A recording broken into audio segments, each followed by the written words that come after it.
So I started jiu-jitsu at age of 20. Yeah. So I already did 5 years of judo and 5 years of sambo, combat sambo. Why I started jiu-jitsu?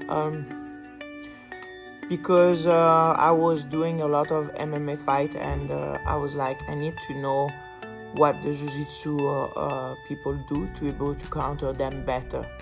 So I started jiu-jitsu just to learn from my enemy. And so I was in Switzerland and I did jiu-jitsu for 6 months before I left for Russia. And in Russia I didn't do jiu-jitsu, I did sambo. I went 4 in the world, then I got knocked out to a pancration fight in final, and after the knockout I totally stopped any martial art for like 4 years. So we talked that so during these 4 years I learned to play tennis. I learned a lot of other stuff in my life, and I was coming back from a tennis game that I did it with a friend. I was in Canada at the time, and my wife was like, listen, there's no sambo, but I found a dojo of jiu-jitsu. And I was like, jiu-jitsu, it's not as good as sambo. At the time, that's what I was thinking. And so she said, listen, it's this or nothing. So she told me that she would be happy to do that with me. And because I always try to do stuff with my wife, I said, yeah, okay, let's do that together. And so I went back at Toronto BJ doing jiu-jitsu. And that was a revelation, because in Switzerland, they never actually taught me a class. Every time I was coming, they were just make me fight, and they were not teaching me anything because they knew that I come from sambo and they didn't want to share anything. So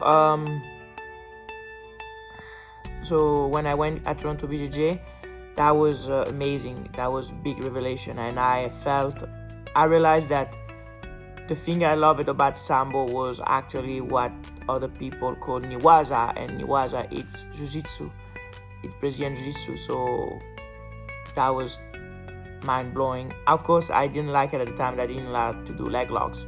That was very annoying, but I took that as I'm doing this is better than nothing, and it's still very fun.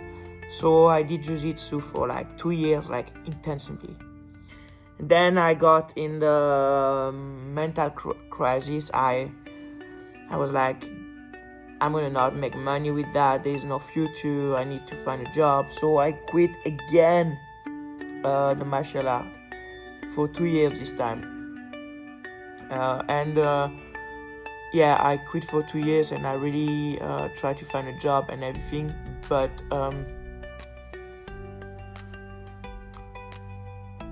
I realized that the only thing I really wanted to do was jiu-jitsu. So during that time of these 2 years, I fell in depression, was fat, like very fat, overweight. I was not happy. I was not feeling myself. And so I went to Herbalife, a community of Herbalife people. It's protein, and they tell you to do workouts and everything. And they told me that I should try to sell the product of Herbalife. So but to sell the product of Herbalife, you need to be in shape. And I was like, I know how to be in shape. You do jiu-jitsu and you become in shape. So I went back to do jiu-jitsu for Herbalife,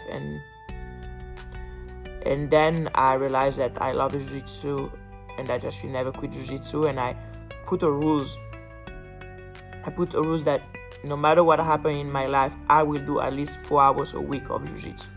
Rules that I still follow to this day.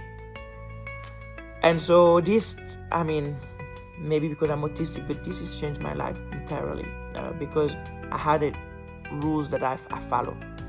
I had it guide guidance, if I didn't want to train, it was not zero.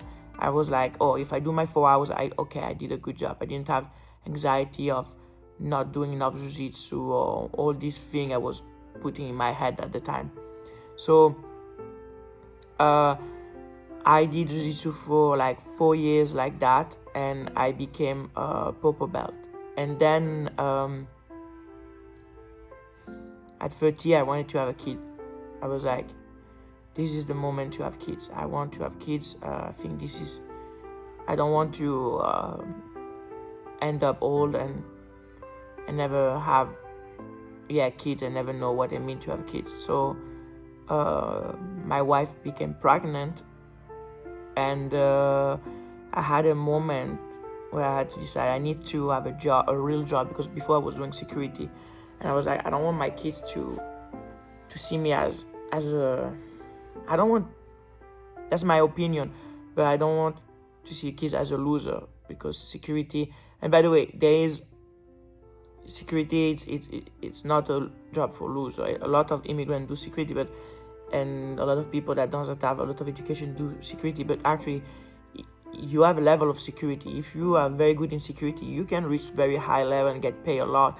It can be a really serious profession. But it's true that the way I was doing security, I was just as a living. It was just because nobody wanted to do security and it was easy. So I did security. So I was doing security, and I was like, I don't want to see my kids that see me as a security guy and someone that has no motivation in his job, no desire to improve. So I was like, I need to find another job. And at the time I was like, I don't think I can be a professional athlete. What was a mistake, I think I could have been, but at the time I didn't trust on myself. And so I was like, you know what I can be for sure? I can be a very good instructor. I had that idea that I was able to be a very good instructor. Because I already taught, not jiu-jitsu, but I already taught sambo when I was between 18 to 20 years old, something like that. So I started to teach with someone else, Stefan Gumnigas. I started to, he hired me to teach jiu-jitsu. And then I started to teach also jiu-jitsu at BJJ, at MMA, Balance MMA. I forgot the name.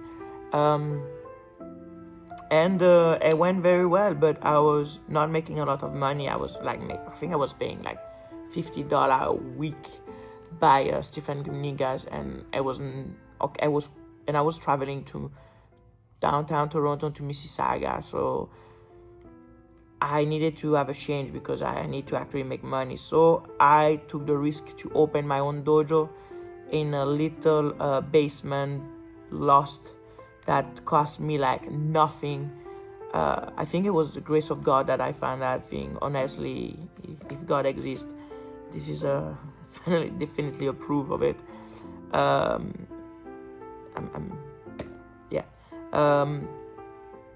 So yeah, it was like destiny to find that place. It was a basement, it was a cave. It was very small, 900 square feet, maybe even less. But I made my dojo. I made my dream. I started to teach jiu-jitsu to a lot of people that are still my friend, and I have very fun memory. And I didn't left because I wanted to leave. I left because after COVID, I put a fire alarm, and the fire alarm went on by accident. Nobody, it just went on by its own. And like a very smart guy I am, when the fire department called, I was not able to remember the password, the code. So they had to come and check. And then when they came, they noticed that the place was not under the guidance of the law. They had to do modification. So I tried to do the modification, but the price of the modification they asked me to do started to increase to a point that I just couldn't do it. So, and they also find me saying that I did it, I did it intentionally to call them. So all of that, the fire department told me that or I leave the place, or they're gonna fine me for like thousands and thousands of dollars. So I did the maximum I could to prolong the time I could stay, and I was able to make it to allow me to stay for like 2 months. And during these 2 months, I went like crazy to find a new place. And I found this place that I had to renovate. Crazy, man. Oh my goodness, I was at the level of stress. I thought it was the end. I thought I was like, I'm gonna lose my dojo. That was crazy. But I found that place, and I renovated, and in 2022 I started to teach here, and this place was cost 4 times more than the other place, so it was tough. And I was like, I'm gonna go down. I don't have enough students, and I have no way to find new students properly. So what I'm gonna do? So I called because I was working with a company. So I called the company with who I was already working, and I told them, give me a month free. And they did that. They gave me a month free, and with that month free, I was able to find new students.